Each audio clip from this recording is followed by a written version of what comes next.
काम तो हम रोज़ ही करते हैं, लेकिन आज के व्लॉग में आप लोगों के साथ शेयर करूँगी कि रमज़ान आने से पहले वो कौन से ऐसे काम हैं जो हम आसानी से कर सकते हैं ताकि हमारा जो रमज़ान है वो बहुत ही ज़्यादा सुकून से गुजरे। वो छोटी-छोटी तैयारियाँ जो हमें अभी से कर लेनी चाहिए, आप लोगों के साथ शेयर करने वाली हूँ। साथ में मिक्स सब्ज़ी की बहुत ही आसान और मज़ेदार सी रेसिपी आप लोगों के साथ शेयर करूँगी, और वो फर्नीचर जो आसानी से साफ़ नहीं होता रमज़ान से पहले, उसकी बहुत ही अच्छे से क्लीनिंग कर लें ताकि हमें रमज़ान में ना करने पड़ें और वो सारे काम हमारे पहले से हुए हुए हों।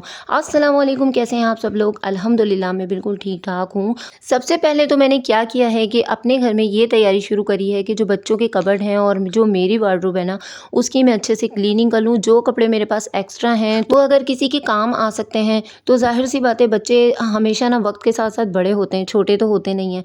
तो जो कपड़े ऐसे हों ना जो आसानी से किसी को आ भी जाएँ और वो पहनने के लायक भी हों, तो ऐसे कपड़े आप उठा कर ना एक शॉपर में बाँध लें, और जैसे ही आपको मौका मिले और आपको लगे कि हाँ, मैं इस बंदे को ये वाले कपड़े दे सकती हूँ और ये आसानी से पहन भी लेगा, तो वो कपड़े उसको दे दें। और इस तरह से वार्डरोब में ना अच्छी खासी जगह निकल आती है, और जो हमारे ईद के नए कपड़े आ रहे होते हैं ना, उसके लिए हमें बिल्कुल भी रमज़ान में ना परेशानी नहीं होती, और बिल्कुल रोज़ों में ना इस तरह के काम हम नहीं कर सकते, बहुत ही ज़्यादा मुश्किल हो जाती है। तो ये देखें, मैंने अच्छे खासे कपड़े निकाले और उसके बाद अच्छी खासी यहाँ पे जगह भी निकल आई। तो यहाँ पे मेरा अच्छा खासा काम हो गया, और अभी जब हम खाए पिए हुए होते हैं, हम लोगों में एनर्जी बहुत ज़्यादा होती है ना, तो इस तरह के काम हम उस वक़्त कर सकते हैं। लेकिन अगर हम रोज़ों में इस तरह के काम फैला लेते हैं ना, तो यकीन करें, एक तो हमारा टाइम बहुत ज़्यादा वेस्ट होता है, और फिर रोज़ा लगने की वजह से ना हर बंदा बहुत ही ज़्यादा सेंसिटिव हुआ होता है। तो भाई, अगर आप लोगों ने भी अभी काम स्टार्ट नहीं किए तो रमज़ान बहुत करीब है, आप लोग जल्दी-जल्दी से अपने घर के ये छोटे-मोटे काम निपटाना शुरू कर दें। और यहाँ पर मेरा नाश्ता बन रहा था।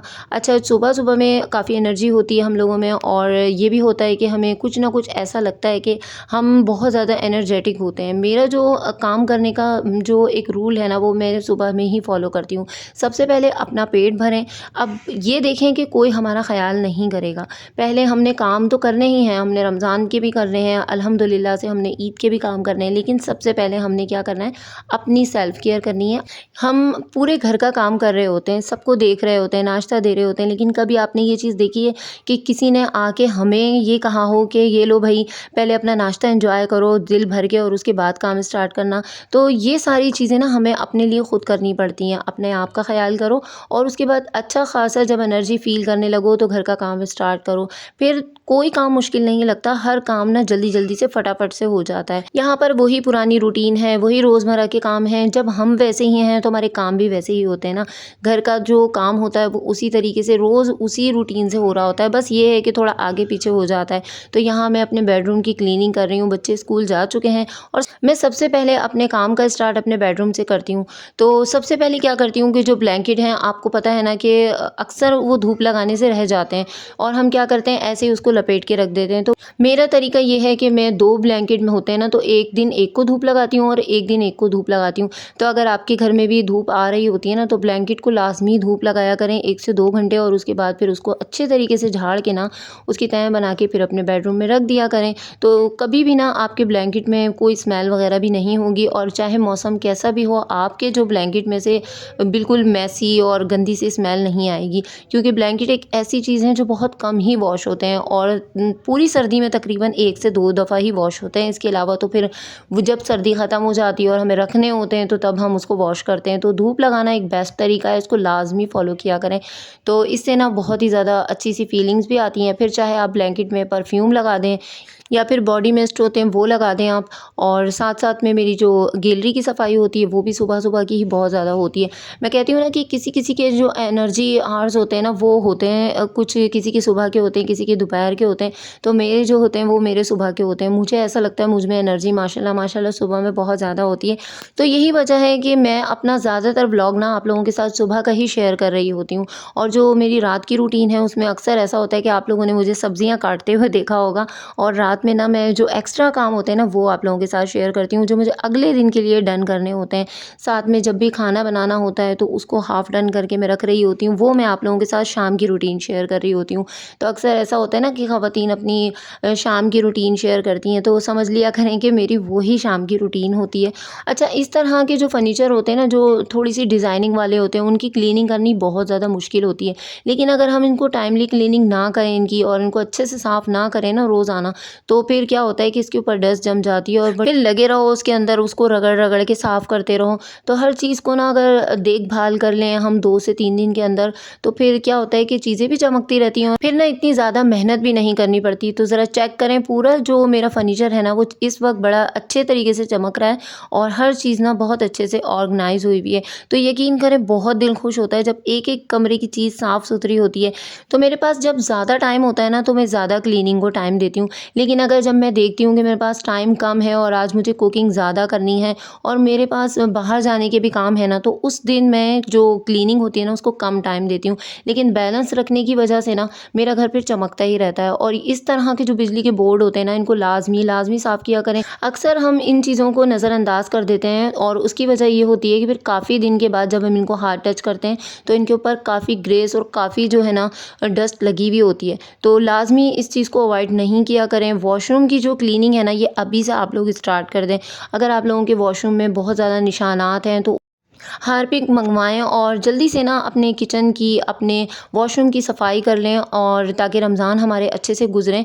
अच्छा, ये वाला जो बुरश है ना, ये मैंने मंगवा रखा है क्योंकि मेरे जो फर्नीचर है ना, इसके जो पाए हैं ये फाइबर के हैं और बहुत ही ज़्यादा डिज़ाइनिंग होने की वजह से ना ये आसानी से साफ़ नहीं होते। तो ये सस्ता सा टीथ ब्रश मैंने मंगवाया हुआ है और इससे मैं अच्छे तरीके से इसको 2 से 3 दिन में ना साफ़ करती हूँ। यही वजह है कि मेरा फर्नीचर हर वक़्त आप लोग साफ़-सुथरा और नीट क्लीन देखते हैं। तो यहाँ पर मेरे क्लीनिंग का काम ख़त्म हो गया था। अब मुझे किचन का काम करना था और दोपहर के लिए खाना ना मुझे तकरीबन 12 बजे से पहले रेडी करना होता है। यही वजह है कि मैं जो सब्ज़ी वगैरह होती है ना, ये रात को ही काट कर रख लेती हूँ और आप लोगों के साथ भी ना मैं भी यही बात बार-बार शेयर करती हूँ कि रात में ना सब्ज़ी वगैरह काट लिया करें ताकि दिन में जो हमें जो टाइम लगता है ना हमारा सब्ज़ी की वजह से जो वेस्ट हो जाता है और थकन अलग हो जाती है, तो वो बिल्कुल ना हो। रात को सब्ज़ी काटने का बहुत फ़ायदा होता है।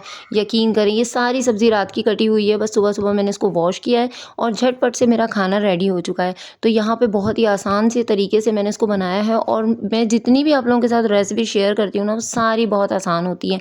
तो बस घी गरम किया, उसके अंदर ये मेथी डाली, लहसुन अदरक डाला, गाजर डाल दी में और ये मटर डाल दिए, इसके अलावा आलू डाल दिए और जितना हमारा बेसिक मसाला होता है वो डाल दिया। लेकिन क्वांटिटी जो होती है ना वो सब्ज़ी के हिसाब से रखनी होती है, वरना फिर सब्ज़ी बिल्कुल अच्छी नहीं बनती। लेकिन अगर क्वांटिटी सब्ज़ी के हिसाब की हो ना तो बहुत ही मज़ेदार ये सब्ज़ी बनती है और ये सब्ज़ी मेरे ख़्याल में सबकी फ़ेवरेट होती है। और ना इसके अंदर टमाटर भी अच्छे खासे डलते हैं, तो मैंने 2 टमाटर इसके अंदर डाले थे, फिर मुझे कम लग रहे थे, फिर मैंने बाद में 1 टमाटर और डाला और उसके बाद फिर इसकी भुनाई होती है। लेकिन शुरू में क्या करते हैं कि शुरू में तो इसको हल्की आँच पे ही बनाते हैं और मैं ना हमेशा सब्ज़ी हल्की आँच पे बनाती हूँ ताकि वो लगे भी ना और आसानी से बन भी जाए और मेरे इतनी देर में किचन के दूसरे काम भी हो जाते हैं। फिर बाद में मैं इसको भूनती रहती हूँ। तो अभी बहुत ही मज़ेदार सी सब्ज़ी बनी हुई है और अगर इसके साथ में अगर पराठा हो या फिर ऐसा रोटी पे गरम-गरम ना असली घी लगा हुआ हो तो बहुत ही मज़ेदार लगता है। तो यहाँ पे रात को ना गोभी बनाई थी, आप लोगों के साथ शेयर भी की थी पिछले वाली वीडियो में, तो वो बच गई थी। तो मैंने सोचा कि मैं ना इसको फेंकने से बेहतर है कि मैं इसका पराठा बना लेती हूँ। और वैसे तो ना जब पुरानी सब्ज़ी हो जाती है ना तो उसको कोई भी नहीं खाता, लेकिन अगर पराठा बना हुआ होता है ना किसी भी सब्ज़ी का, तो यकीन करें वो आसानी से खाया भी जाता है और खाना ना वेस्ट होने से बच जाता है। तो इतनी मेहनत से जब कमाया जाता है ना तो कभी भी उसको ना चीज़ को फेंका नहीं करें, कोशिश किया करें किसी को दे दें अगर कोई खा सकता है तो, नहीं तो फिर ऐसा किया करें कि पराठा बना लें या फिर चावल बना लें अगर शोरबे वाला सालन बच गया है तो। तो ये छोटे मोटे जो काम होते हैं ना ये लाजमी हमें अपने घर की बचत के लिए, अपने घर के सुकून के लिए ना करने होते हैं। तो और मुझे ऐसा लगता है कि हर औरत ना घर के सुकून के लिए और घर की बचत के लिए ना कुछ मेहनत हर वक्त कर ही रही होती है। तो यही हम सब औरतों का कमाल होता है कि जिस तरह से हम सब अपने अपने घरों को संभाल रहे होते हैं और अपने अपने घर की रूटीन के हिसाब से ना हर काम को मैनेज कर रहे होते हैं बड़े टाइमली, बड़ा सुकून के साथ, बड़ी प्रोडक्टिव तरीके से। तो ये बहुत ही ज़्यादा फ़ख्र की बात है। इतनी मेहनत जितनी मेहनत हम घर पे करते हैं ना, यकीन करें अगर हम लोग अपने ऊपर करें ना तो हम भी ना किसी से कम नहीं हैं। तो भाई यहाँ पर रात को मैंने आटा मंगवाया था और वही बात है कि सफाई से पहले ना इस तरह के छोटे मोटे काम है ना वो मैं लाजमी कर लेती हूँ। तो आटा आपको पता है थोड़ा बहुत कहीं ना कहीं गिर ही जाता है। तो अभी आटा मैंने इसके अंदर डाल दिया है और इसको अच्छे से साफ़ कर दिया है। बस 2 से 3 मिनट लगते लगते हैं किसी भी चीज़ को क्लीन करने में, लेकिन जब हर चीज़ साफ़ सुथरी होती है ना, तो यकीन करें बहुत ही ज़्यादा सुकून मिलता है दिल को। और यहाँ पर मेरी सब्ज़ी भी मज़ेदार सी तैयार हो चुकी है। देखें इसकी लुक कितनी अच्छी आ रही है, और ये देखने में इतनी सारी लग रही होती है, लेकिन जब बन जाती है ना बहुत थोड़ी सी होती है, और ये खाई भी सर्दियों में बहुत ज़्यादा शौक से जाती है। तो और बस इसको पकाने में जो मेहनत होती है ना, वो सिर्फ़ काटने की होती है और धोने की होती है। फिर पकाना तो उसको बहुत ही ज़्यादा ईज़ी होता है। तो यहाँ माशाल्लाह माशाल्लाह मेरा काफ़ी काम डन हो चुका था। और अगर आप लोगों ने भी अभी तक रमज़ान की तैयारियाँ, घर की क्लीनिंग वगैरह शुरू नहीं की, तो प्लीज़ उसको शुरू करें, ताकि रमज़ान के रोज़े जो हैं वो हम सब के बहुत ज़्यादा अच्छे गुज़रें। अल्लाह ताला हम सबको रमज़ान के रोज़े देखने नसीब फ़रमाए, और हम सबको रोज़ा रखने और नमाज़ पढ़ने की तौफ़ीक अता फ़रमाए। यहीं पे वीडियो का एंड करते हैं, और अगर चैनल पे नए हैं तो लाज़मी सब्सक्राइब कीजिएगा, वीडियो पसंद आए तो लाइक ज़रूर कीजिएगा। अपना बहुत ज़्यादा ख़्याल रखिएगा, मुझे दुआओं में याद रखिएगा। अल्लाह हाफ़िज़।